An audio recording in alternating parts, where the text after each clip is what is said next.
और चलिए अब सोशल अड्डा में बात करते हैं सोशल मीडिया यूजर्स को मिले एक नए हथियार की। दुनिया भर के यूजर्स को आपको बता दें कि फेसबुक और इंस्टाग्राम के जरिए जोड़ने वाली मेटा कंपनी ने अब थ्रेडर्स के जरिए हलचल मचा दी है। थ्रेडर्स एक text based social networking platform है जिसने सीधे तौर पर ट्विटर को चुनौती दी है। मेटा कंपनी के मालिक मार्क जकरबर्ग और ट्विटर के मालिक एलन मस्क के बीच छिड़ी सोशल मीडिया वॉर को लेकर यूजर्स भी मीम्स के जरिए मजे ले रहे हैं।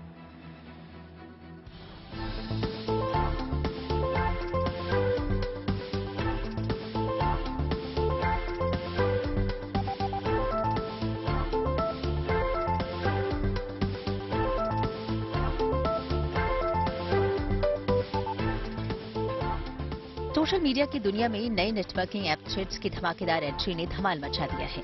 माइक्रो ब्लॉगिंग साइट ट्विटर का क्लोन कहे जा रहे थ्रेड्स ने महज 24 घंटे में ही 5 करोड़ से ज्यादा यूजर्स जोड़ लिए, जबकि इस प्लेटफॉर्म पर करीब 10 करोड़ पोस्ट किए गए। यही नहीं, थ्रेड्स ने टॉप फ्री ऐप की लिस्ट में सबसे ऊपर जगह बना ली। मार्क जकरबर्ग की कंपनी मेटा के इस ऐप ने एलन मस्क के ट्विटर ऐप को सीधी टक्कर दी है। इसका संकेत खुद मार्क जकरबर्ग ने ऐप लॉन्च करते ही दे दिया था। फेसबुक फाउंडर जकरबर्ग ने 11 साल बाद ट्विटर पर वापसी करते हुए एक मीम पोस्ट किया था, जिसमें एक स्पाइडरमैन की ड्रेस पहने एक शख्स स्पाइडरमैन की ड्रेस पहने दूसरे शख्स को उंगली दिखा रहा है। जकरबर्ग ने इस मीम के साथ भले ही कोई कैप्शन नहीं दिया, लेकिन मैसेज साफ था कि थ्रेड्स के रूप में ट्विटर किलर सामने आ गया है। Text based micro blogging platform threads दरअसल फोटो वीडियो शेयर करने के लिए पॉपुलर प्लेटफॉर्म इंस्टाग्राम से ही जुड़ा है। थ्रेड्स पर तेजी से बढ़ती यूजर्स की संख्या की एक बड़ी वजह ये भी है कि मेटा कंपनी को इंस्टाग्राम के 2.35 बिलियन यानी 235 करोड़ एक्टिव यूजर्स का फायदा मिल रहा है। जाहिर है, थ्रेड्स पर तेजी से बढ़ते यूजर्स की संख्या से ट्विटर के मालिक एलन मस्क की नींद उड़ा दी है।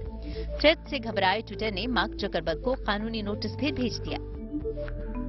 नोटिस में आरोप लगाया गया कि मेटा कंपनी ने ट्विटर के कई दर्जन पूर्व कर्मचारियों को भर्ती किया है, जिन्हें ट्विटर के ट्रेड सीक्रेट्स और आईपी का पता था, जिसका इस्तेमाल मेटा ने थ्रेड्स को बनाने में किया है। नोटिस में सीधे तौर पर कहा गया है कि मेटा ने थ्रेड्स के रूप में ट्विटर का कॉपीकैट ऐप बनाया है।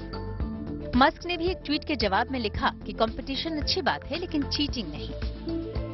वहीं मेटा कंपनी ने एक बयान जारी कर ट्विटर के आरोपों को खारिज कर दिया। मेटा ने दावा किया कि थ्रेड्स की इंजीनियरिंग टीम में ऐसा कोई भी व्यक्ति नहीं है जिसने पहले ट्विटर के लिए काम किया हो। मस्क और जकरबर्ग के बीच जारी हाईटेक जंग के बीच सोशल मीडिया पर थ्रेड्स को लेकर दिलचस्प मीम्स शेयर किए गए। कई यूजर्स ने मीम्स के जरिए दूसरी ऐप से फीचर कॉपी करने को लेकर जकरबर्ग पर निशाना साधा।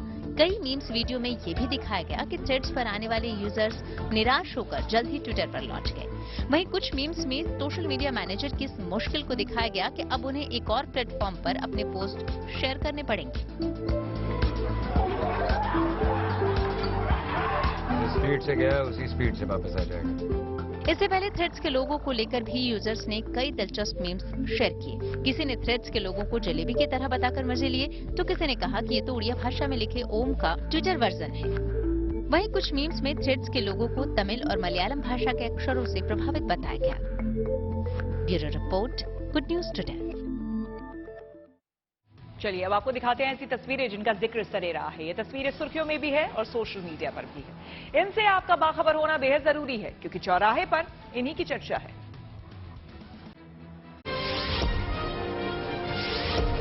तस्वीरें दिल दहलाने वाली हैं। ऊंचे पहाड़ से भरभरा कर गिरती मिट्टी और चट्टानें। दृश्य ऐसा कि मानो जो इसकी चपेट में आया उसकी खैर नहीं। पर शुक्र है सड़कों पर आवाजाही कर रही गाड़ियों के ऊपर ये मलबा नहीं गिरा, लेकिन एक गाड़ी बाल बाल बची। ये बड़ा सा पत्थर गाड़ी से टकराते टकराते बचा। गनीमत है पत्थर गाड़ी के ऊपर नहीं गिरा। ये वीडियो हिमाचल प्रदेश के सोलन में कालका शिमला नेशनल हाईवे 5 पर दरकते पहाड़ का है।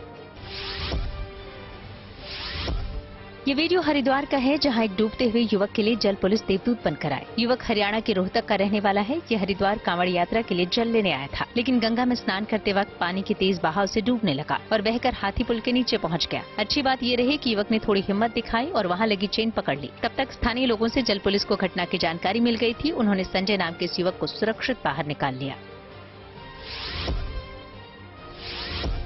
तस्वीर पाली की है। नदी नाले उफान पर है, चारों तरफ पानी ही पानी है। इस बीच इस बैल की कोशिश है नदी पार करने की। नदी की थाह लेता सधे कदमों से वो बढ़ रहा है, लेकिन अचानक पानी का तेज बहाव महसूस हुआ। संभलने की कोशिश की, लेकिन उसकी हर कोशिश नाकाम होती रही। फिर भी उसने हिम्मत नहीं हारी। पानी के तेज बहाव से वो टक्कर लेता रहा। बहुत देर तक पानी की लहरों से टकराता बैल फिर दूर तक नजर नहीं आया।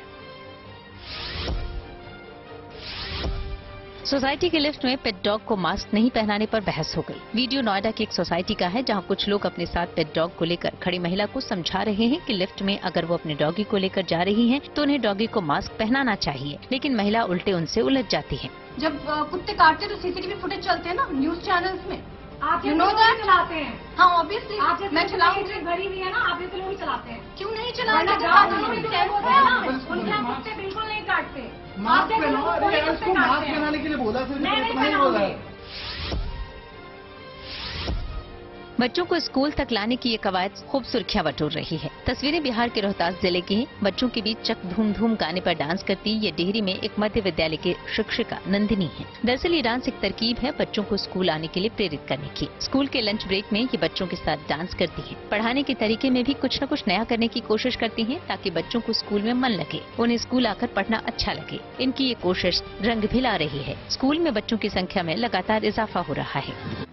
और आइए अब रुक करते हैं प्रगति मार्ग का, जहां ऐसी खबरें हैं जो कि देश की तरक्की, प्रगति और लोगों की काबिलियत दिखाती है। बरसात का मौसम है, ऐसे में आसमान से बिजली गिरने की खबरें खूब आती है। उन खबरों में अक्सर भारी जान माल के नुकसान की भी खबरें होती हैं, लेकिन अब आसमान से बिजली गिरने वाली होगी तो इसकी जानकारी लोगों को पहले से ही मिल जाएगी। और ये संभव हुआ है अर्थ एंड साइंस मिनिस्ट्री और मौसम विभाग की कोशिशों से, जिसने बनाया है मोबाइल ऐप दामिनी। दामिनी एक ऐसा मोबाइल ऐप है जो कि आपको खराब मौसम के दौरान कम से कम 7 मिनट पहले बिजली गिरने का अलर्ट दे देगा।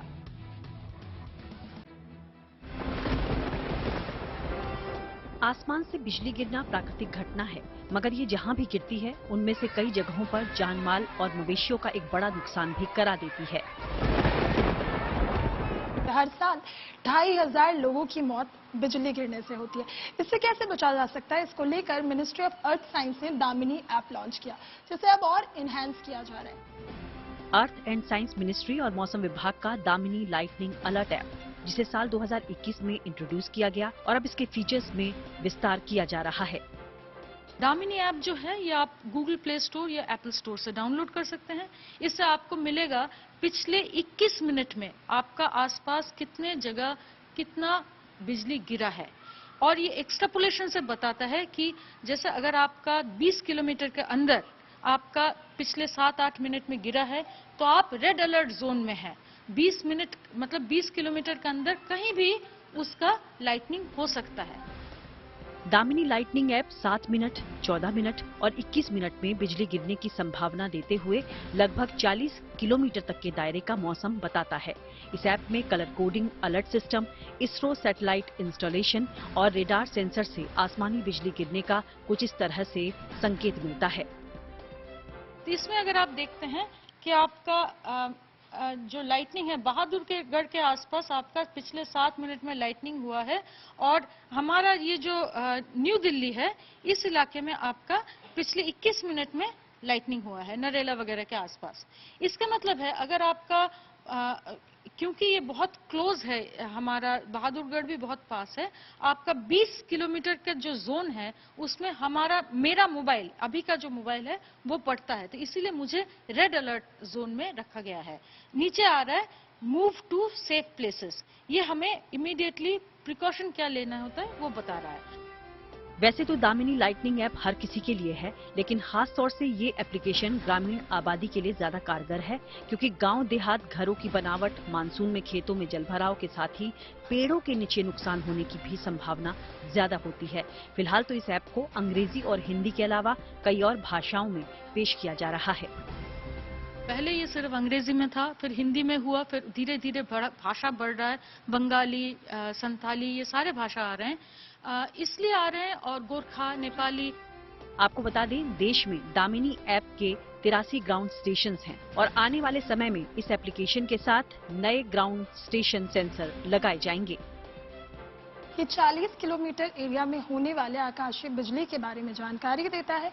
वो 7 मिनट, 14 मिनट और 21 मिनट करके आपको अपडेट देता है, और अगर कहीं आकाशीय बिजली जैसी घटना होने वाली हो तो वो पहले ही आपको सचेत कर देता है कि आपको अब आगे क्या क्या स्टेप लेने हैं। विजय दलवीर के साथ Neetu Jha, good news straight Delhi. Rahul Gandhi को गुजरात हाई कोर्ट से झटका लगा है। जी हां, आपको सीधे लिए चलते हैं न्यूज एक्सप्रेसवे पर, जहां पर देश से जुड़ी कुछ और जरूरी खबरें कर रही हैं आपका इंतजार। प्रधानमंत्री नरेंद्र मोदी आज अपने संसदीय क्षेत्र वाराणसी पहुंचे। यहां उनका भव्य स्वागत किया गया। पीएम मोदी ने वाराणसी को 12,000 करोड़ से ज्यादा की सौगात दी। यहां उन्होंने 12,110 करोड़ रुपए की 29 विकास परियोजनाओं का लोकार्पण और शिलान्यास किया। उन्होंने यहां वाजिदपुर में एक जनसभा को भी संबोधित किया। गोरखपुर और जोधपुर को वंदे भारत ट्रेन की सौगात मिली। पीएम मोदी ने गोरखपुर से इन दोनों वंदे भारत ट्रेनों को हरी झंडी दिखाई। ये ट्रेनें सप्ताह में 6 दिन चलेंगी। इनमें से एक वंदे भारत ट्रेन गोरखपुर को मिला है, जो गोरखपुर से लखनऊ तक चलेगी, और दूसरी वंदे भारत ट्रेन राजस्थान के लिए है, जो जोधपुर से अहमदाबाद को जोड़ेगी। इस मौके पर सीएम योगी आदित्यनाथ, राज्यपाल आनंदीबेन पटेल और रेल मंत्री अश्विन वैष्णव मौजूद रहे। वहीं राजस्थान के मुख्यमंत्री अशोक गहलोत, राज्यपाल कलराज मिश्र और केंद्रीय जल शक्ति मंत्री गजेंद्र सिंह शेखावत वीडियो कॉन्फ्रेंस के जरिए कार्यक्रम से लाइव जुड़े। पीएम मोदी गोरखपुर की गीता प्रेस के शताब्दी वर्ष समारोह के समापन कार्यक्रम में शामिल हुए। इस मौके पर उन्होंने कहा कि गीता प्रेस विश्व का एकमात्र ऐसा प्रिंटिंग प्रेस है जो सिर्फ संस्था नहीं बल्कि जीवंत आस्था है। यहाँ उन्होंने लीला चित्र मंदिर भी देखा, जहाँ टेसू के फूलों से 675 साल पुराने रामकृष्ण के चित्र को देखा। उन्होंने यहाँ पहली प्रिंटिंग मशीन भी देखी। मोदी सरनेम मानहानि केस में राहुल गांधी की पुनर्विचार याचिका गुजरात हाईकोर्ट ने खारिज कर दी। कोर्ट ने इस मामले में निचली अदालत से मिली 2 साल की सजा को भी बरकरार रखा। राहुल गांधी ने 2019 में एक चुनावी रैली में मोदी सरनेम को लेकर टिप्पणी की थी, जिस पर बीजेपी की ओर से दायर मानहानि के मुकदमे में निचली अदालत ने 2 साल की सजा सुनाई थी। राहुल ने इसी सजा पर रोक के लिए पुनर्विचार याचिका लगाई थी, जिसे गुजरात हाईकोर्ट ने खारिज कर दिया। अमरनाथ यात्रा फिलहाल रोक दी गई है। लगातार बारिश की वजह से यात्रियों के चलने वाले लगभग हर रूट पर पानी बह रहा है। रास्ते खराब हो गए हैं, खासकर रेल पथरी और बारी मार्ग यात्रा ट्रैक की हालत बेहद खराब है। किसी भी तीर्थयात्री को पवित्र गुफा की ओर जाने की अनुमति नहीं दी गई है। तीर्थयात्रियों को आधार शिविरों में ही रोक दिया गया है। जिंदगी का सफर सुहाना हो, इसके लिए सावधान रहना जरूरी है। रोजमर्रा के आपाधापी में कुछ देर बैठकर सोचना समझना भी जरूरी है कि आपके आसपास क्या हो रहा है, और जो कुछ हो रहा है उससे हमारी जिंदगी, हमारा परिवार कैसे प्रभावित हो सकता है। इसलिए हॉर्न बजाकर बाखबर करने वाली खबर जरूरी होती है। और आज की ये खबर बारिश में मुंबई की बदहाली से जुड़ी है। गुड न्यूज टुडे की टीम मुंबई की सड़कों पर मौजूद गड्ढे और जल जमाव की समस्या को सामने ला रही है। मकसद ये है कि बारिश के दिनों में मुंबई वालों की मुश्किलें खत्म हो, बारिश के दिनों में उनके साथ कोई हादसा ना हो। पिछले कुछ दिनों में मुंबई में लैंडस्लाइड की 2 घटनाएं सामने आई। गनीमत है कि किसी की जान नहीं गई, लेकिन लैंडस्लाइड मुंबई के लिए एक बड़ी समस्या है, जिसे लेकर हॉर्न बजाना जरूरी है। मुंबई, तुला बीएमसीवर भरोसा नाही का? मुंबईच्या रस्त्यामध्ये झोल झोल, रस्त्यांचे खड्डे कसे खोल खोल, खड्ड्यांचा आकार कसे गोल गोल। मुंबई तू माया संग गोड बोल। मुंबई में बारिश आती है तो अकेले नहीं आती, मुंबई वालों के लिए कई मुसीबतें साथ लेकर आती हैं। जरा सी बारिश हुई नहीं कि कई इलाकों में पानी जमा हो जाता है। गड्ढों वाली सड़क पर चलते हुए लोगों की सांस अटक जाती है। घंटों ट्रैफिक में गुजारना पड़ता है, और कुछ इलाके तो ऐसे हैं जहां लैंडस्लाइड का डर सताता है। कई साल गुजर गए, लेकिन बारिश के मौसम में मुंबई की ये परेशानी जस्ट तक है। मुंबई में बारिश शुरू होते ही लैंडस्लाइड भी होना शुरू हो जाता है।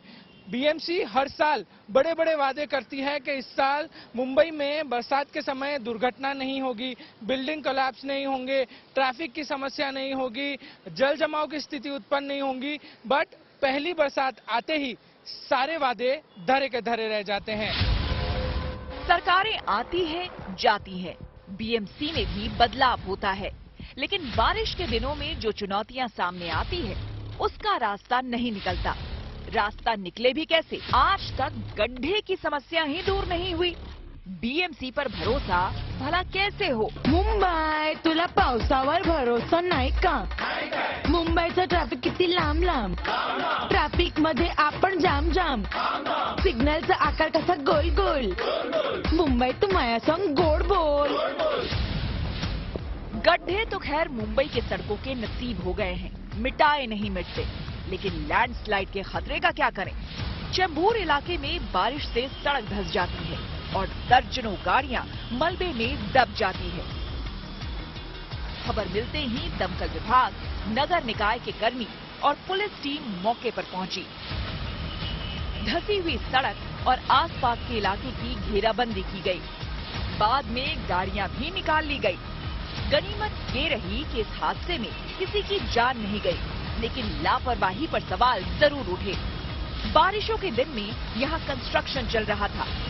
पूछा जा रहा है कि क्या इसकी इजाजत बीएमसी से ली गई थी?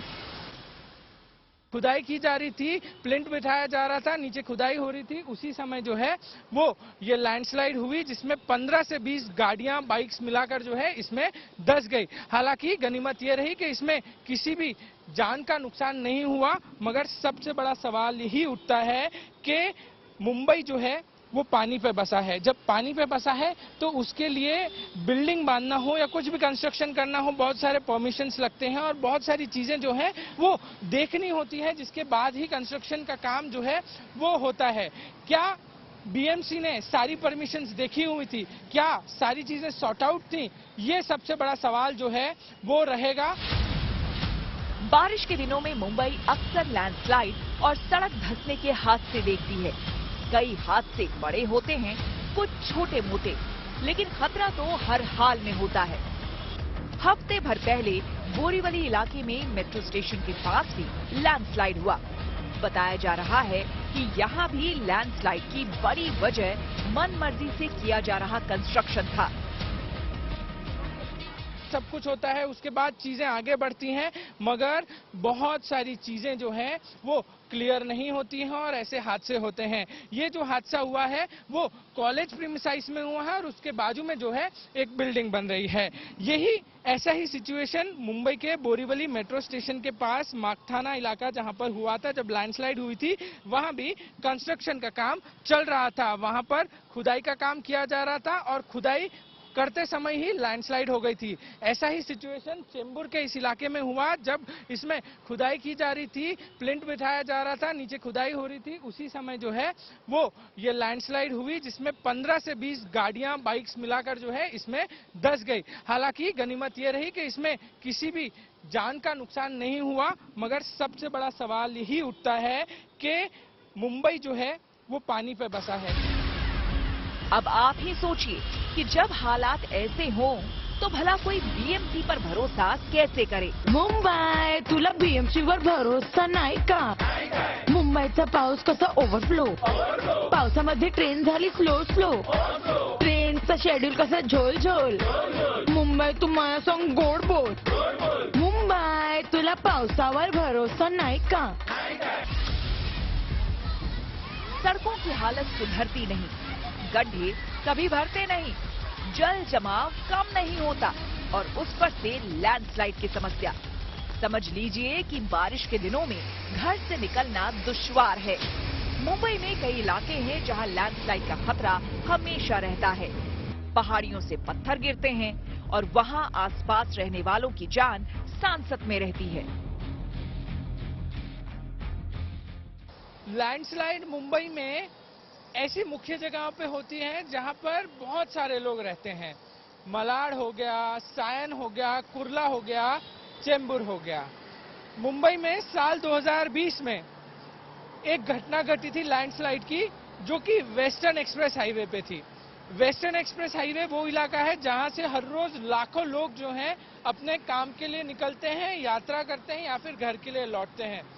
मुंबई का वो ही मलाड इलाका है जहां पर हम खड़े हैं. बड़े बड़े पत्थर हाईवे के ऊपर आकर गिर गए थे. ज्यादा हानि नहीं हुई थी, मगर ये ऐसा एरिया है जहां पर लैंडस्लाइड बारिश में होती थी. बीएमसी ने सदियों तक इसको टाला. बहुत सालों तक जो है वो इस पहाड़ को टालते गए, यहाँ पे लैंडस्लाइड छोटी छोटी होती गई, टालते गए। एक दिन बड़ा हादसा हुआ, जिसके बाद बीएमसी ने बहुत महत्वपूर्ण जो है वो निर्णय लिया। इस निर्णय के तहत ये पूरा पहाड़ जो है उसको मैनेज किया गया और उसके बाद इतनी मोटी मोटी दीवारें जो है वो यहाँ बना दी गई। मलाड इलाके में लैंडस्लाइड रोकने का इंतजाम तो कर लिया गया, लेकिन दूसरे इलाकों में खतरा अपनी जगह पर कायम है। ये कहकर बच निकलना आसान है कि बारिश की वजह से सड़कों में गड्ढे पड़ गए या लैंडस्लाइड हुआ। सवाल ये है कि ऐसा ना हो, इसके लिए क्या कदम उठाए गए? जो कुछ हुआ वो शायद कागज पर ही हुआ। ये हादसा 2 दिन पहले हुआ है एंड ये लैंडस्लाइडिंग हुआ है एंड ये मैनमेड नहीं है, ये ड्यू टू नेचुरल कैलेमिटी है। तो उसके लिए अभी काम चालू हुआ है और बच्चों के लिए भी हमने अल्टरनेट अरेंजमेंट कर दिया है। बैक साइड से रास्ते का इंतजाम कर रहे हैं। बीएमसी भी कोऑपरेट कर रही है हमको। बरसात में मुंबई के हालात ठीक करने और आम लोगों की मुश्किलों को दूर करने के लिए जीएनटी ने मुहिम शुरू की है। हमारी टीम लगातार ऐसी जगहों और ऐसी सड़कों की पड़ताल कर रही है जहां बारिश के इस मौसम में बड़ी मुश्किल आ सकती है। हम सच्चाई सामने ला रहे हैं ताकि समस्या को दूर किया जाए। हम हॉर्न बजा रहे हैं ताकि बीएमसी और प्रशासन की लापरवाही दूर हो। पारस दामा के साथ bureau report, good news today. News पथ के सफर में अब आगे पब्लिक होर्डिंग पर दिल्ली एयरपोर्ट से जुड़ी एक अच्छी खबर आपको बता दें। देश के सबसे बड़े एयरपोर्ट पर अगले हफ्ते चौथा रनवे शुरू होने जा रहा है। दिल्ली एयरपोर्ट पर चौथा रनवे बनकर तैयार है और 13 जुलाई को नागरिक उड्डयन मंत्री ज्योतिरादित्य सिंधिया इसका उद्घाटन करेंगे। इसके साथ ही दिल्ली एयरपोर्ट पर देश का पहला एलिवेटेड टैक्सी वे भी तैयार हो गया है। जानकारी के मुताबिक 2 किलोमीटर से ज्यादा लंबे double lane elevated eastern cross taxiway को भी 13 जुलाई को ही शुरू किया जाएगा। चौथा रनवे और टैक्सी वे शुरू होने से दिल्ली एयरपोर्ट पर विमानों के बढ़ते ट्रैफिक को संभालने में आसानी होगी। टर्मिनल 1 और टर्मिनल 3 को जोड़ने वाले एलिवेटेड ईस्टर्न क्रॉस टैक्सी वे का इस्तेमाल विमानों की आवाजाही के लिए होगा। टैक्सी वे के जरिए टर्मिनल 1 से टर्मिनल 3 के बीच की 9 किलोमीटर की दूरी घटकर सिर्फ 2 किलोमीटर रह जाएगी।